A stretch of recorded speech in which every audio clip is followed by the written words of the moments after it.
Road Entertainment terima kasih dan juga ada Mantul Berkah Audio, Mas Bongkeng, thank you. Pak Kapit juga thank you, Pak Solil dan teman-teman semuanya.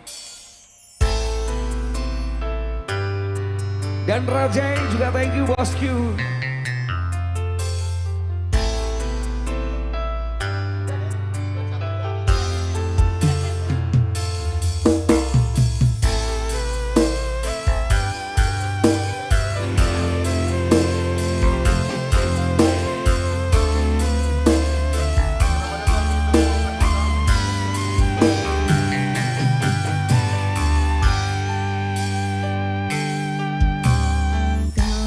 Kowe iso tak duweni kapan rogomu iso tak gegep saben wangi kedimpen-impenku duh yai kapan sliramu iso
Gusti apa no mari tresno sing